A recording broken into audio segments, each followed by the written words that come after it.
گمشدائے کسوئی کا ہے واقعہ، گمشدائے کسوئی کا ہے واقعہ، جانے کب تک اسے ڈھونڈتی عائشہ،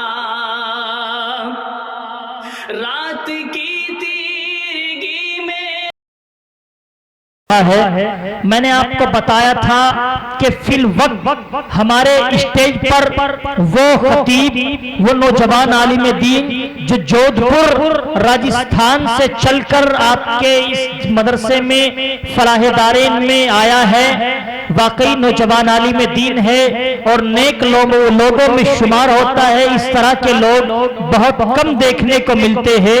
جو میں نے رات کہا تھا کہ یہ الگ بات ہے، خاموش کھڑے رہتے ہیں، پھر بھی جو لوگ بڑے ہیں وہ بڑے رہتے ہیں، اور ایسے اللہ والوں سے ملتا ہے ہمارا شجرہ جن کے جوتوں میں کئی تاج پڑے رہتے ہیں۔ نہ جانے کس کی مقبولیت اللہ کے یہاں کتنی ہے، دلوں کے حال سے اللہ واقف ہے۔ آئیے باتوں کو مختصر کرتے ہوئے میں آپ کی ملاقات کراؤں اس نوجوان عالم دین سے جو ایک لمبا اور طویل سفر کر کے آپ کی محبت میں، آپ کے فلاح دارین راشدیہ میں راجستھان جودھپور ضلع راجستھان سے تشریف لائے ہوئے خطیب حضرت مولانا مفتی محمد علی صاحب مفتاحی، جو استاد ہوتے ہیں جامعہ فاطمۃ الزہرا للبنات جودھپور کے، انتہائی ادب کے ساتھ حضرت والا سے میں گزارش کر رہا ہوں کیونکہ حضرت کو تقاضا بھی ہے مختصر وقت میں گفتگو کریں گے۔ میری آپ سے گزارش یہ ہے کہ آپ توجہ کے ساتھ میں، دل جمی کے ساتھ میں سنیں۔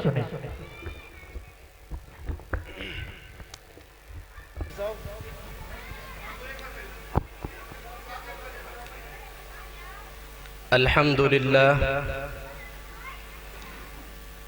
لله نحمده ونستعينه ونستغفره ونؤمن به ونتوكل عليه ونعوذ بالله من شرور أنفسنا ومن سيئات أعمالنا، من يهده الله فلا مضل له ومن يضلله فلا هادي له، ونشهد أن لا إله إلا الله وحده لا شريك له، ونشهد أن سيدنا ومولانا محمدًا عبده ورسوله، وصلى الله تعالى على خير خلقه محمد وعلى آله وأصحابه وأزواجه وذرياته، وبارك وسلم تسليما كثيرا كثيرا. أما بعد، فقد قال الله تبارك وتعالى في كلام المجيد: أعوذ بالله من الشيطان الرجيم، بسم الله الرحمن الرحيم. وقلنا يا آدم اسكن أنت وزوجك الجنة وكلا منها رغدا حيث شئتما. قال النبي صلى الله عليه وسلم: كن في الدنيا كأنك غريب أو عابر سبيل. صدق الله العظيم وصدق رسوله النبي الكريم، ونحن على ذلك لمن الشاهدين والشاكرين، والحمد لله رب العالمين. میرے محترم بزرگوں، دوستوں، عزیز ساتھیوں اور اسٹیج پر جلوہ افروز علماء کرام، اللہ رب العزت نے اس دنیا کے اندر کم و بیش 18,000 مخلوقات کو پیدا فرمایا۔ ان مخلوق میں جو سب سے افضل مخلوق ہے، سب سے اچھی جو مخلوق ہے، اشرف المخلوقات جس کو کہا جاتا ہے، وہ ہمیں اور آپ کو کہا جاتا ہے۔ اس حضرت انسان کو اشرف المخلوقات کا شرف حاصل ہے۔ دوستو، بزرگوں، بہت ساری مخلوقات اللہ رب العزت نے بنائی، لیکن اللہ کا فضل ہمارے اوپر یہ ہے کہ اللہ نے دوسری مخلوق کی طرح ہمارا سر اونچا کیا ہے، اور جو دوسری مخلوق ہے ان کا سر جھکا ہوا ہوتا ہے، زمین کی طرف ہوتا ہے۔ تو اللہ نے ہمارے سر کو بلندی عطا فرمائی ہے، آسمان کی طرف ہمارا سر اٹھا ہوا ہے۔ ہمارا سر جانوروں کی طرح جھکا ہوا نہیں ہے، یہ اللہ کا فضل ہے۔ اور اللہ کا یہ فضل ہے کہ اس نے ہم کو ایمان جیسی دولت دی ہے، ایمان کی دولت سے نوازا ہے، اور اپنے پیارے حبیب سیدنا محمد عربی صلی اللہ علیہ وسلم کی امت میں پیدا فرمایا، جن کی وجہ سے اللہ نے اس کائنات کو، ہم کو اور آپ کو پیدا فرمایا۔ دوستو بزرگوں، ہمارا یہاں پر جمع ہونا، مل جل کر بیٹھنا، یہ کلمہ طیبہ کی وجہ سے ہوا، ایمان کی وجہ سے ہوا۔ اللہ نے ایمان دیا ہے، ہم نے کلمہ پڑھا ہے اللہ کا، اللہ کے نبی صلی اللہ علیہ وسلم کا، لا الہ الا اللہ محمد الرسول اللہ۔ اس کلمے کی بنا پر ہمارا اور تمہارا یہاں پر جمع ہونا ہے، اس وجہ سے ہم یہاں پر اکٹھا ہوئے ہیں۔ اس کلمے کی برکت کی وجہ سے ہم لوگ دین کی بات کو سنتے ہیں اور سناتے ہیں۔ دوستو، یہ کلمہ جو ہم نے اور آپ نے پڑھا ہے، یہ کلمہ اس کائنات کی روح ہے۔ اگر اس کلمے کو یا اس کلمے کے پڑھنے والوں کو دنیا کے اندر سے ختم کر دیا جائے تو خدا کی قسم یہ دنیا کا نظام درہم برہم ہو جائے گا، زمین پھٹ پڑے گی، آسمان ٹوٹ کر گر پڑے گا۔ اس کلمے کی برکت سے یہ پورا نظام عالم اللہ رب العزت چلا رہے ہیں۔ یہ کلمہ اس کائنات کی روح ہے۔ جس طرح انسان کے جسم کے اندر اصل چیز جو ہوتی ہے وہ روح ہوتی ہے، اگر انسان کے جسم کے اندر سے روح کو ختم کر دیا جائے تو پھر وہ انسان نہیں رہ جائے گا، بلکہ وہ مردہ ہو جاتا ہے، وہ کسی کام کا نہیں ہوتا۔ ایسے ہی یہ کلمہ ہے، اگر اس کلمے کو یا کلمہ گو کو اس دنیا کے اندر سے ختم کر دیا جائے تو یہ دنیا کا نظام بھی درہم برہم ہو جائے گا۔ یہ کلمہ اپنے اندر بہت بڑی طاقت سمائے ہوئے ہے۔ یہ کلمہ اتنی طاقت ہے اس کلمے کے اندر، اتنی طاقت زمین اور آسمان اور ان دونوں کے مابین جو چیزیں ہیں ان کے اندر بھی وہ طاقت نہیں ہے۔ ایک ترازو کے ایک پلڑے کے اندر آپ لوگ اس کلمے کو رکھ دیجئے اور دوسرے ترازو کے پلڑے کے اندر کلمہ طیبہ کو رکھ دیجئے تو دوستو بزرگوں یہ کلمہ طیبہ والا پلڑا بھاری ہو جائے گا۔ دوستو ایک شخص ہے کہ اگر کوئی انسان ہے اور اس کی عمر 100 سال ہے، وہ بوڑھا ہو چکا ہے، اس نے اپنی پوری کی پوری زندگی اللہ کی نافرمانی میں گزاری ہے، اللہ کی مرضی کے مطابق نہیں گزاری ہے، کفر اور شرک کے اندر اس نے اپنی زندگی گزاری ہے، لیکن مرنے سے پہلے اگر اس نے سچے دل سے اس کلمے کو پڑھ لیا تو اللہ رب العزت اس کلمے کی برکت کی وجہ سے اس کے تمام گناہوں کو معاف فرما دیں گے۔ دوستو تو یہ کلمہ اس کائنات کی روح ہے اور اس کلمے کی برکت کی وجہ سے ہم سب یہاں اکٹھا ہوئے ہیں، ہم سب یہاں جمع ہوئے ہیں۔ بہرحال میں نے آپ حضرات کے سامنے خطبے کے اندر قرآن کریم کی ایک آیت پڑھی اور اللہ کے نبی صلی اللہ علیہ وسلم کی ایک مختصر سی حدیث پڑھی ہے۔ اس حدیث کے اندر اللہ کے نبی علیہ السلام نے ہم کو زندگی گزارنے کا طریقہ بتلایا ہے کہ انسان کو زندگی کس طرح گزارنی ہے۔ انسان اس دنیا کے اندر جائے گا تو وہ کس طرح زندگی گزارے گا۔ حدیث پاک کے اندر آتا ہے کن فی الدنیا کأنک غریب، دنیا کے اندر جاؤ گے تو زندگی اس طرح گزارو جس طرح ایک مسافر زندگی گزارتا ہے، جس طرح ایک مسافر ہوتا ہے۔ اگر کسی مسافر کو اپنا سفر طے کرنا ہے تو اپنے ساتھ میں سامان سفر مختصر طور پر رکھتا ہے، کچھ روپے پیسے اپنے پاس میں رکھ لیتا ہے، کھانے پینے کا سامان اپنے پاس میں رکھ لیتا ہے، اور جو ضرورت کی چیزیں ہوتی ہے اس کو راستے میں جو ضرورت کی چیزیں پڑتی ہے وہ اپنے پاس میں رکھ لیتا ہے۔ وہ یہ سمجھتا ہے کہ میں مسافر ہوں، میری منزل وہ نہیں ہے بلکہ مجھے واپس آنا ہے، مجھے اپنے گھر واپس آنا ہے، مجھے اپنے اصلی وطن واپس آنا ہے۔ تو میرے محترم بزرگوں، دوستو، اسی طریقے سے ہم لوگوں کو بھی زندگی گزارنی چاہیے۔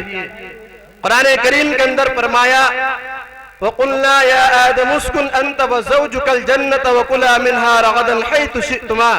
ہم سب کے باپ حضرت آدم علیہ نبینا علیہ السلام ہیں، اور ہم سب کے باپ حضرت آدم کا جو ٹھکانہ تھا وہ جنت تھا۔ اللہ نے ان کو جو ٹھکانہ دیا تھا، ان کا جو گھر بنایا تھا، اللہ نے کہا کہ آپ بھی اس کے اندر رہیے، یہی آپ کا ٹھکانہ ہے، آپ کی بیوی اسی کے اندر رہے، یہاں سے اچھی طرح تم رہو، کھاؤ پیو، جہاں سے مرضی آئے وہاں سے کھائیے پیئے۔ لیکن اللہ کو کچھ اور منظور تھا، اسباب پیدا ہوئے تو حضرت آدم علیہ السلام کو اللہ رب العزت نے اس دنیا کے اندر بھیج دیا۔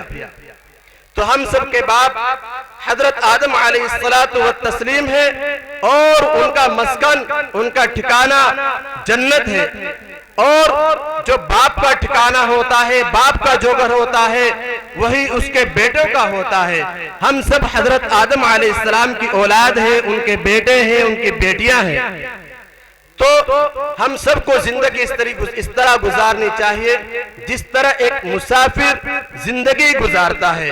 ہم یہاں پر سفر کر رہے ہیں، انسان کی زندگی کے اندر 6 سفر آتے ہیں۔ سب سے پہلا سفر کتاب کے اندر لکھا ہے وَإِذْ أَخَذَ رَبُّكَ مِن بَنِي آدَمَ مِن ظُهُورِهِمْ ذُرِّيَّتَهُمْ وَأَشْهَدَهُمْ عَلَىٰ أَنفُسِهِمْ۔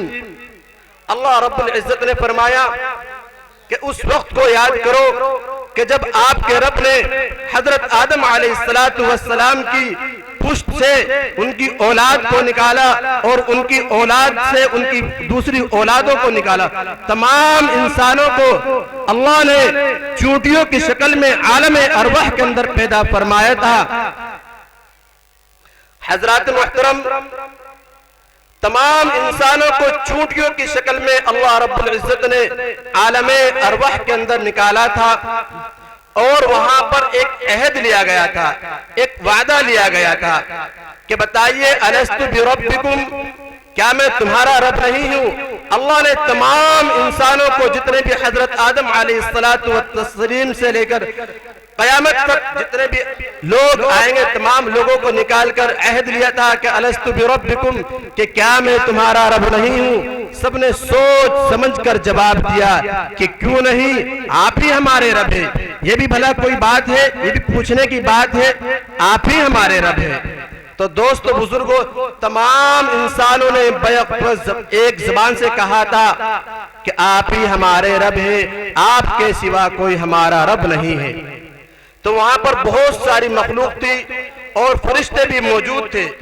تو اللہ رب العزت نے فرشتوں کو گواہ بنا کر اور دوسری مخلوقات کو گواہ بنا کر سب کی طرف سے کہا تھا کہ اے فرشتوں، گواہ رہنا کہ کل قیامت کے دن یہ انسان یہ نہ کہہ دے کہ ہمیں تو پتہ ہی نہیں چلا تھا کہ کب اللہ نے ہم سے وعدہ لیا ہے اور ہمارا رب کون ہے۔ اِنَّا كُنَّا عَنْ هَذَا غَافِلِينَ، ہم کو تو پتہ ہی نہیں ہے۔ دوستو بزرگوں، یہ انسان کی زندگی کا پہلا سفر تھا جو عالم ارواح کے اندر اللہ رب العزت نے ہم سب کو چونٹیوں کی شکل میں نکال کر یہ عہد لیا تھا، یہ معاہدہ طے ہوا تھا کہ بتائیے آپ کا رب کون ہے۔ ہم نے اور آپ نے، تمام لوگوں نے عہد کیا تھا کہ آپ ہی ہمارے رب ہیں۔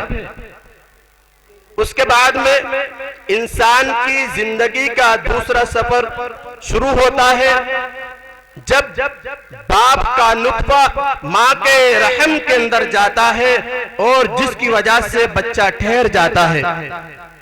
یہ انسان کی زندگی کا دوسرا سفر رحم مادر کے اندر سے شروع ہوتا ہے۔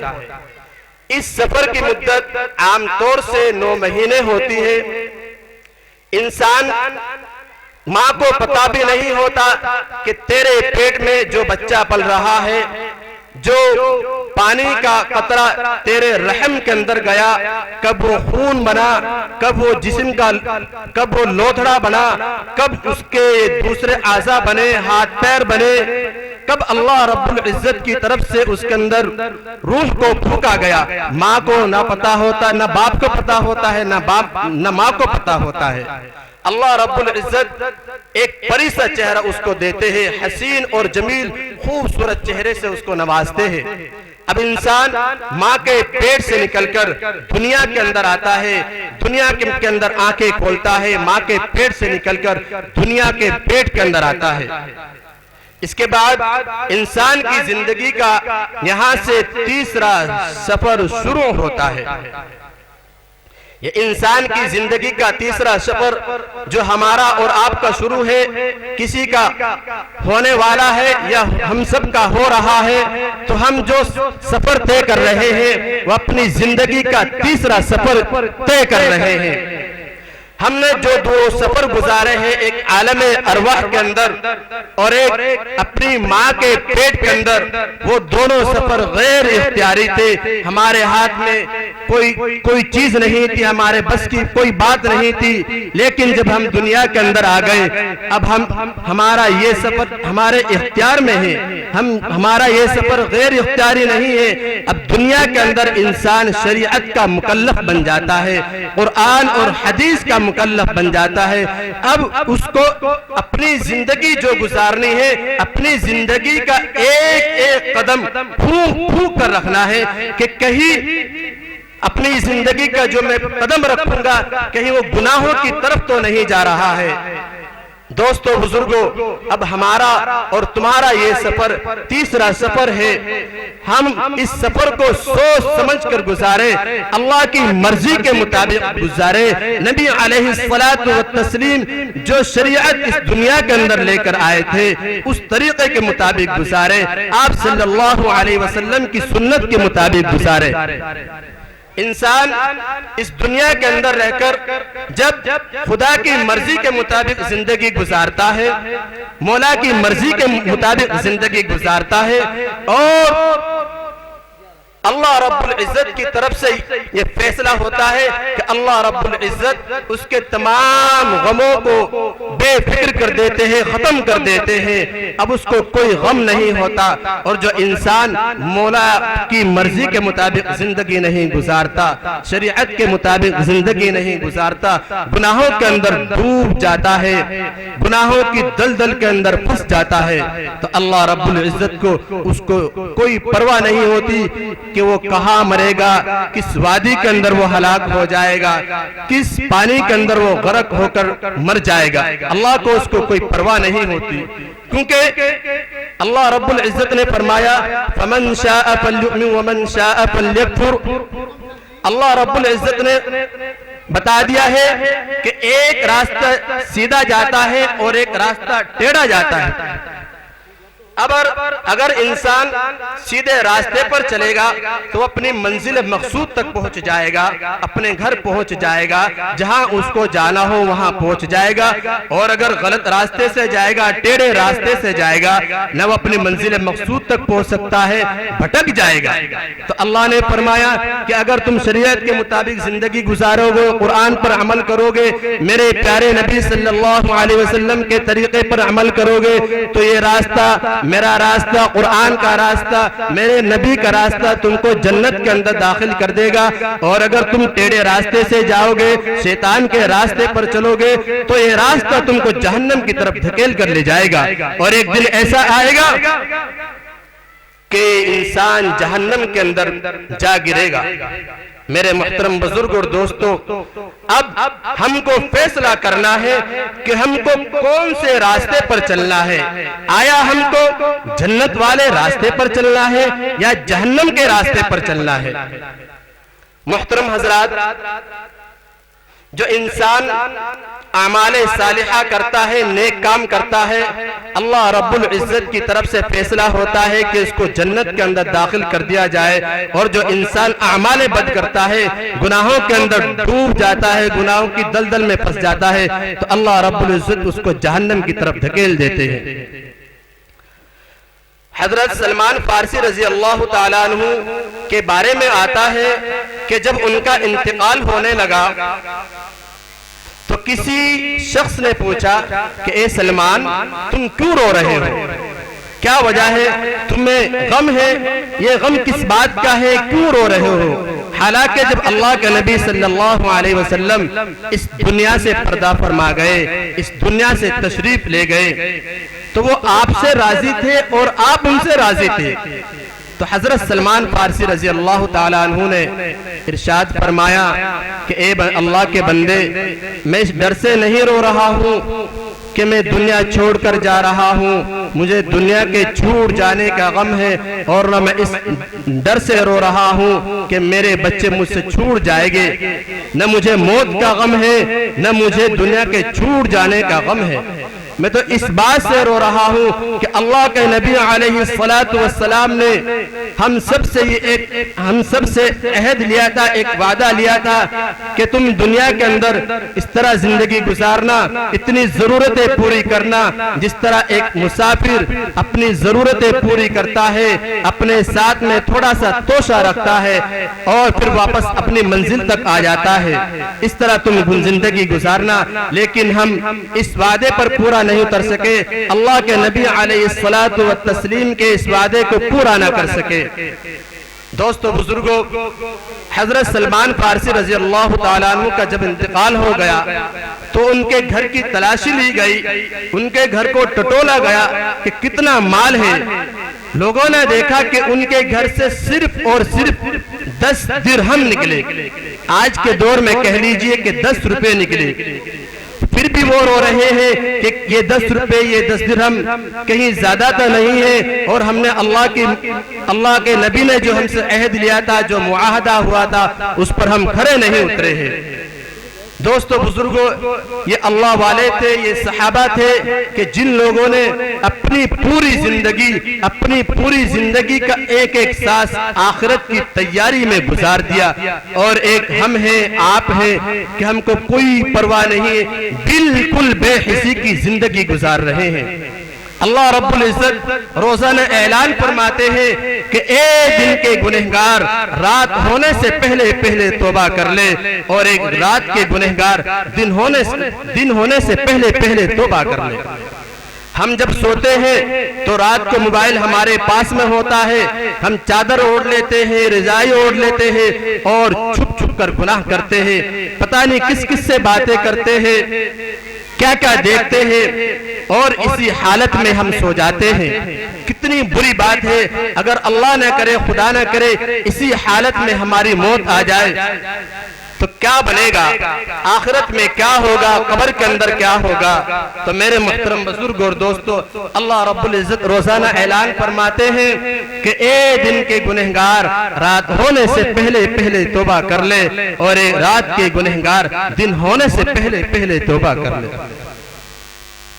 دوستو بزرگوں، جو انسان توبہ کرتا ہے وہ اللہ کا محبوب بن جاتا ہے، جو انسان تقوی اختیار کرتا ہے، اللہ سے ڈر کر زندگی گزارتا ہے، وہ اللہ کا محبوب بن جاتا ہے۔ قرآن کریم کے اندر آتا ہے وَمَنْ يَعْمَلْ مِنَ الصَّالِحَاتِ مِنْ ذَكَرٍ أَوْ أُنْثَىٰ وَهُوَ مُؤْمِنٌ، جو انسان اعمال صالحہ کرتا ہے، نیک کام کرتا ہے، اچھا کام کرتا ہے، اور وہ ایمان والا بھی ہے، ساتھ میں ایمان والا بھی ہونا چاہیے۔ اس سے پتہ چلتا ہے کہ جو ایمان والے نہیں ہیں وہ بھی اچھے کام کرتے ہیں، لیکن اللہ رب العزت ان کو ان کا بدلہ دنیا کے اندر ہی عطا فرما دیتے ہیں۔ اور جو ایمان والے ہوتے ہیں وہ اعمال صالحہ کرتے ہیں، نیک کام کرتے ہیں، مولا کی مرضی کے مطابق زندگی گزارتے ہیں، تو اللہ رب العزت اس کو دنیا کے اندر بھی کامیابی سے سرفراز فرماتے ہیں، اور آخرت کے اندر تو انشاءاللہ اس کو کامیابی ملے گی۔ اور جو انسان اعمال بد کرتا ہے، برے کام کرتا ہے، تو اس کے لیے اللہ رب العزت نے جہنم تیار کر رکھی ہے، اس کو سزا ملے گی، جہنم میں ڈال دیا جائے گا۔ میرے محترم بزرگ اور دوستو، انسان کی زندگی کا یہ تیسرا سفر ہے جو ہمارا ہے، تمہارا ہے۔ ہم اس تیسرے سفر کو طے کر رہے ہیں، آنے والے 3 سفر اور ہیں۔ اگر ہم نے اس سفر کو کامیاب بنا لیا، اس سفر کے اندر اللہ کی مرضی کے مطابق زندگی گزاری، تو آنے والے جو سفر ہے وہ بھی ہمارے لیے آسان ہو جائیں گے۔ تو انسان کی زندگی کا یہ تیسرا سفر ہے۔ اس کے بعد انسان دنیا کے پیٹ سے نکل کر قبر کے پیٹ کے اندر چلا جاتا ہے، قبر کے گڑھے میں چلا جاتا ہے، اس کے اوپر مٹی ڈال دی جاتی ہے اور وہ قبر کے گڑھے کے اندر چلا جاتا ہے۔ انسان وہاں تنہا رہ جاتا ہے، اکیلا رہ جاتا ہے۔ جب انسان دنیا سے جاتا ہے، جب بھی وہ اکیلا جاتا ہے، جب اس کو دفناتے ہیں تب بھی وہ تنہا رہ جاتا ہے۔ اب اس کے ساتھ میں جو جاتے ہیں صرف اس کے اعمال جاتے ہیں۔ اگر اس نے اعمال اچھے کیے ہوں گے تو اللہ کے نبی علیہ السلام نے فرمایا قبر کے تعلق سے، القبر روضۃ من ریاض الجنہ، کہ قبر جو ہے جنت کے باغوں میں سے ایک باغ ہے یا جہنم کے گڑھوں میں سے ایک گڑھا ہے۔ انسان قبر کے اندر چلا جاتا ہے، یہ انسان کی زندگی کا چوتھا سفر ہو رہا ہے۔ جو انسان اس دنیا سے چلے گئے وہ اپنی زندگی کا چوتھا سفر طے کر رہے ہیں۔ میرے محترم بزرگ اور دوستو، قبر کے اندر بھی سوال جواب ہوتے ہیں، فرشتے آتے ہیں، سوال جواب کرتے ہیں، مر ربک پوچھتے ہیں کہ بتائیے آپ کا رب کون ہے۔ اگر اس نے زندگی کے اندر اچھے کام کیے ہوگے، سنتوں پر عمل کیا ہوگا تو وہ بتا دے گا کہ میرا رب اللہ ہے۔ بتائیے آپ کا نبی کون ہے؟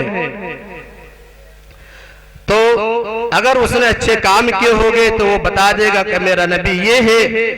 اور پوچھتے ہیں، 3 سوال قبر کے اندر ہوتے ہیں، اگر وہ تینوں کے اندر کامیاب ہو جاتا ہے تو اس کا چوتھا سفر بھی کامیاب ہو جاتا ہے۔ میرے محترم بزرگ اور دوستو، اس کے بعد انسان کی زندگی کا جو 5واں سفر شروع ہوگا وہ قبر سے نکل کر، قبر کے پیٹ سے نکل کر میدان حشر تک ہوگا۔ میدان حشر بڑا خطرناک وہاں کا منظر ہوگا۔ وہ اچھے سے اچھے انسان کو خون کے آنسو رلانے پر مجبور کر دے گا۔ وہاں کا دن 50,000 سال کے برابر ہوگا۔ دوستو بزرگو، اگر انسان نے دنیا کے اندر اچھے کام کیے ہوگے تو اللہ رب العزت کی طرف سے اعلان ہوگا، ایک ترازو قائم کی جائے گی اور اس انسان کو اس ترازو کے بیچوں بیچ لا کر کھڑا کر دیا جائے گا۔ اگر اس نے اعمال صالحہ کیے ہوں گے اس کے اعمال کو تولا جائے گا، اس کے اعمال اگر زیادہ نیک ہوں گے، اگر وہ بڑھ جائیں گے، فمن ثقلت موازینہ فاولئک هم المفلحون، تو وہ کامیاب ہو جائے گا۔ اگر بدی اس کی بڑھ گئی، اس کی برائیاں بڑھ گئی تو وہ انسان ناکام ہوگا، اس کو دھتکار دیا جائے گا اور فرشتے گھسیٹتے ہوئے اس کو جہنم کے اندر داخل کر دیں گے۔ تو یہ انسان کی زندگی کا 5واں سفر ہے۔ اس کے بعد انسان کی زندگی کا جو 6واں سفر ہے، میدان حشر کے بعد، حساب و کتاب کے بعد جنت یا جہنم کا سفر ہے۔ اگر انسان نے اچھے کام کیے ہوں گے تو اللہ رب العزت کی طرف سے اس کو جنت دی جائے گی، اور اگر اعمال بد کیے ہوں گے، برے کام کیے ہوں گے، نبی علیہ السلام کو ناراض کیا ہوگا، قرآن کریم پر عمل نہیں کیا ہوگا، نبی کی سنتوں کو پسے پشت ڈال دیا ہوگا تو اس کو جہنم میں دھکیل دیا جائے گا۔ میرے محترم بزرگ اور دوستو، میں اپنی بات کو اس شعر پر ختم کرتا ہوں، جیسی کرنی ویسی بھرنی، نہ مانے تو کر کے دیکھ، جیسی کرنی ویسی بھرنی، نہ مانے تو کر کے دیکھ، جنت بھی ہے جہنم بھی، نہ مانے تو مر کے دیکھ۔ وآخر دعوانا ان الحمد للہ رب العالمین۔